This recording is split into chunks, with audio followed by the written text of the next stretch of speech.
Morning, everybody. Well, it's almost 11 my time, but I know most of my back home Arizona friends are probably still sleeping. Um, okay, well, let's do a little bit of backstory. I was diagnosed diabetic, it's about 9 years ago. And, at first I took excellent care of it. I dropped a lot of weight. I was taking my insulin like I was supposed to, and I was doing everything I was supposed to do. And then events unfolded. Money got tighter and tighter. I had Eric.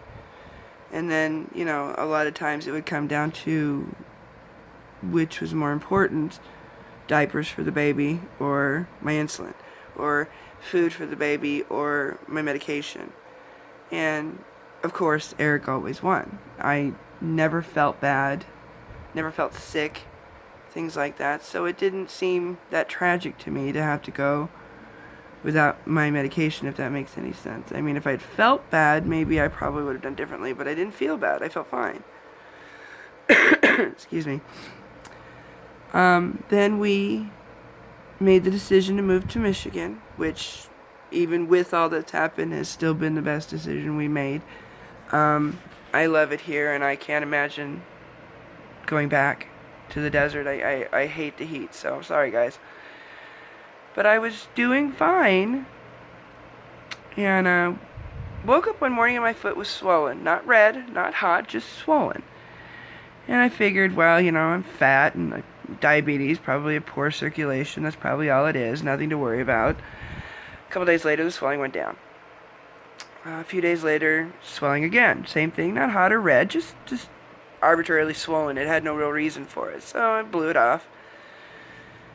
It did this back and forth a few times until one time it swelled and there was actually pain associated with it. And the pain was mostly in my ankle. So I went to a local urgent care and had it looked at, and they said I had arthritis, which, I buy it. I mean, I'm older and I've twisted my ankle so many times that hey, I buy that there was arthritis in there, no problem. Told me to keep off of it, anti-inflammatories, I should be fine. Okie dokie, so I followed their instructions, did as I was told. This time the swelling never went away. So for the next, I'd say, month or so, I just kind of lived with a swollen foot. It didn't, like I said, not hot or red, just swollen. And one day I noticed that it hurt a little more than it had been. And I reached down and felt it, and it felt, I would say, a little bit warmer than the rest of my limb, but I wasn't overly concerned until a few days later when I noticed it starting to turn red and the warmth had gotten more. So I packed up and went to an emergency room and told the doctor I am diabetic, I have this swollen foot, and I am concerned. And I was told it was just an infection, not to worry about it. Here, take these, go away. Okay. Took the antibiotics, the swelling never went away, the pain never went away, the redness never went away. So I went back. Hey doc, something's wrong. I'm diabetic and this isn't right. Well, you haven't finished your antibiotics, you haven't given it enough time. Okay. Went home, finished the antibiotics, waited a few more days, still no change. Went back. This is when they did an x-ray again and decided I had the condition of Charcot foot, which, in seeing the x-ray and seeing what it was online, it was believable. I absolutely agreed with that diagnosis, but it didn't explain the redness and the heat. But it was a good enough diagnosis for that doctor, so I went with it. Went home. Went back again a few days later, like a week later. It's just your Charcot foot. Go home. Okay. In the meantime, I had made attempts to set up with a primary care. I was 3 weeks out of an appointment. That's how long I had to wait. So in the meantime, I had visited the emergency room a total of 6 times in a 3-month period, I would say, maybe a little less. And each time, all the doctors would do is either give me antibiotics or painkillers and send me home. Nothing was wrong with me. It was just a mild infection. Quit being a baby, right? So I see the primary. He wants me to go to an orthopedist, which is fine. I need a referral. I called the referral office every day. Every day. I need this referral. My foot is getting worse. I need this referral. I need it. And it wasn't until Jeremy came home one day from work and I had been trapped in my bed because of the pain and the swelling. Got to a point I couldn't even make it to the bathroom and I was using the restroom on a towel on the floor. I wasn't making any sense. I was really sick. So finally, he drags me to the emergency room and starts screaming at doctors that we were not leaving until you find out what is wrong with my wife. Turns out I was badly infected. My body had become septic, and I was a few days away from dying. Still in my foot at that point.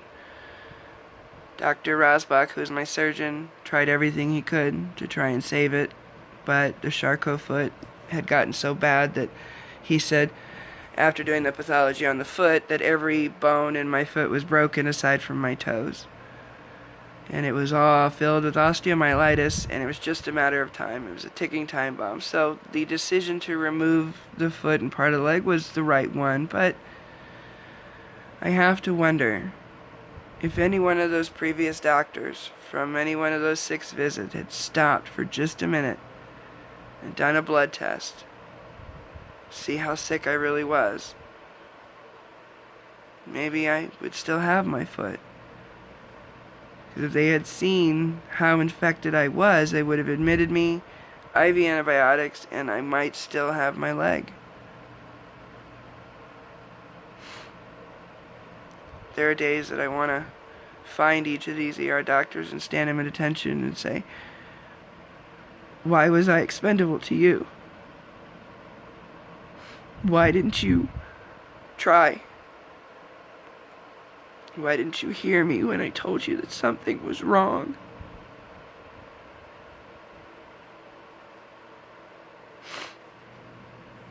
It's the treat and street mentality.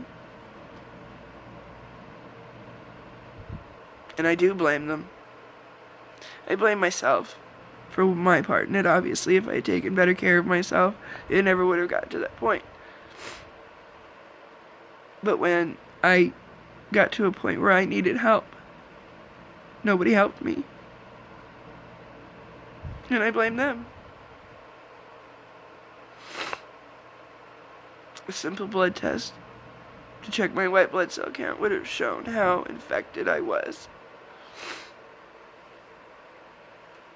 I couldn't be bothered.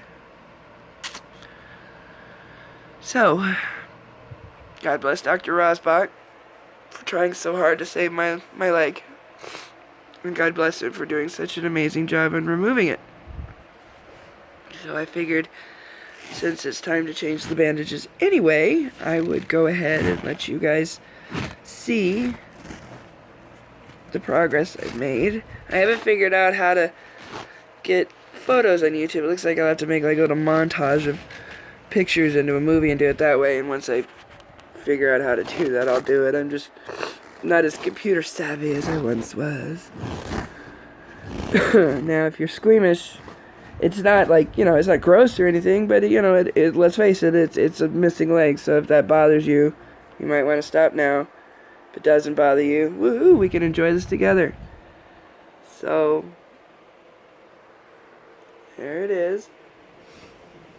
Got this little doodad right there, but it's healing well. Finally got all my staples and sutures out. So, a few more weeks of healing, and then they do what's called a compression, where they put like really tight rubber type material around my leg to make it form into a certain way. I guess it's kind of a common form for prosthetics. That takes about a month and a half. Once that's done, however long it takes them to make my leg is how long it'll take for me to be up and walking again. And trust me, after all this, I doubt I'll be sitting down anytime soon. So yeah, that's my progress. I think I'm doing well. just can't wait to be active again. You know, be able to, you know, the hardest part was it snowed really good one day here a couple months ago. And it was that good kind of snow, you know, it's not the wet snow that was, you know, making everything like super slippery, but it was that good kind of snow where it had been perfect for sledding. And I wanted so bad to take Eric out and go sledding, but I just, you know, Jeremy had to work all day, and when he got home, he was just so tired, and I understand, and, you know, I couldn't figure out the logistics of how was I going to take him sledding when I couldn't be out in it myself, so, soon enough. So I'll be over soon, that's what I keep telling myself, it'll all be over soon, everything will be perfect. So, that's about it for today. Trying to do some dishes to help out Jeremy. You know, other than that, we'll see how the day progresses. Maybe I'll make another video later. Who knows? But, talk to y'all soon. Love to everybody.